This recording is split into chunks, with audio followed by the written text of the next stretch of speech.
बिस्मिल्लाहिर्रहमानिर्रहीम। अस्सलामु अलैकुम वरहमतुल्लाहि वबरकातुह। हदीस आप बेड़े के साथ हाजिर है आपका दोस्त इकबाल अख्तर। अज़ीज़ दोस्तों, आज की हदीस सुनन अबी दाऊद से ली गई है, जिसमें यह बयान किया गया है कि किसी के मरने के बाद उसकी बुराइयां ना बयान की जाएं, बल्कि अगर मुमकिन हो तो उसकी अच्छाइयों को बयान किया जाए।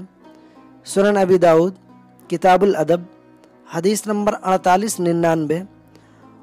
उम्मुल मोमिनीन आयशा रज़ी अल्लाह अन्हा कहती हैं कि रसूलुल्लाह सल्लल्लाहु अलैहि वसल्लम ने फरमाया, जब तुम्हारा साथी यानी मुसलमान जिसके साथ तुम रहते सहते हो मर जाए, इंतकाल फरमा जाए, तो उसे छोड़ दो, उसके उयूब यानी ऐबों को न बयान करो। एक दूसरी रिवायत में है, उज़कुरू महासिन मौताकुम वकुफ़्फ़ु अन मसाविहिम, तुम अपने मुर्दों की खूबियाँ बयान करो और उनकी बुराइयां बयान करने से बाज रहो।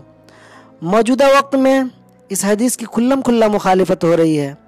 मुर्दों की अच्छाइयों को तो छोड़कर लोग उसकी बुराइयां गिनने में लगे रहते हैं।